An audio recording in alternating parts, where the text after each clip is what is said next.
নমস্কার বন্ধুরা, খিদে সাথীতে আপনাদের সবাইকে স্বাগত। আজকে আমার মেয়েকে টিফিন দিয়েছিলাম পাস্তা।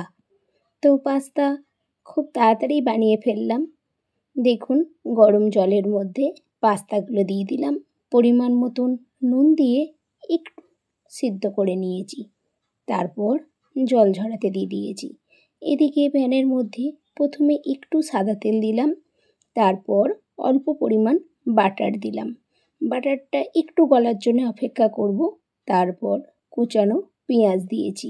আমি পরিমাণটা একটু কম করেই দিচ্ছি পেঁয়াজের।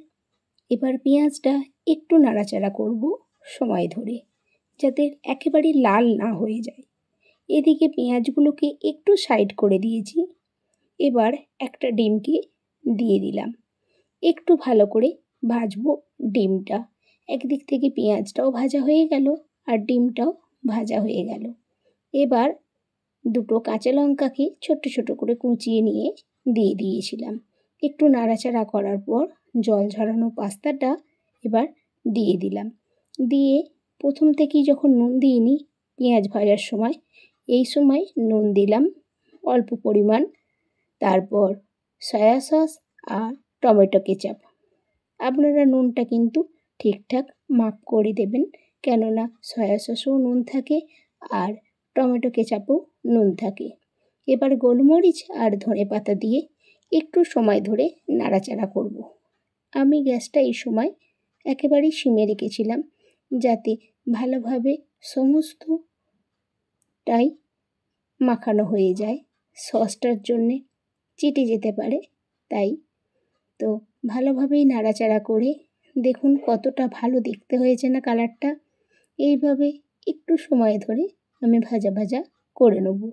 এটা যত ভাজা ভাজা হয় ততটাই ভালো লাগে খেতে, কেননা অল্প তেল দিয়ে বানিয়েছি তো বাচ্চার খাবার, তাই অল্প সময় ধরেই নাড়তে হবে। তো এটা ভাজা হতে থাক, ততক্ষণকে এবার টিফিনটা রেডি করে নিই।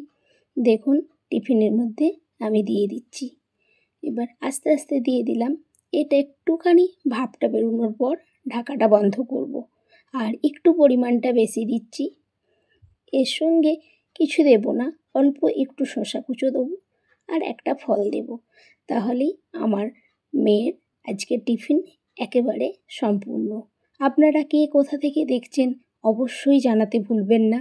আর ফেসবুক পেজ থেকে হলে পেজটা ফলো করে দেবেন, আর ইউটিউব থেকে হলে সাবস্ক্রাইব করতে ভুলবেন না। কেমন হয়েছে এরকম টিফিন আইডিয়া আপনাদের জানতে ইচ্ছা করলে অবশ্যই একবার হলেও আমাকে জানিয়ে যাবেন। নমস্কার।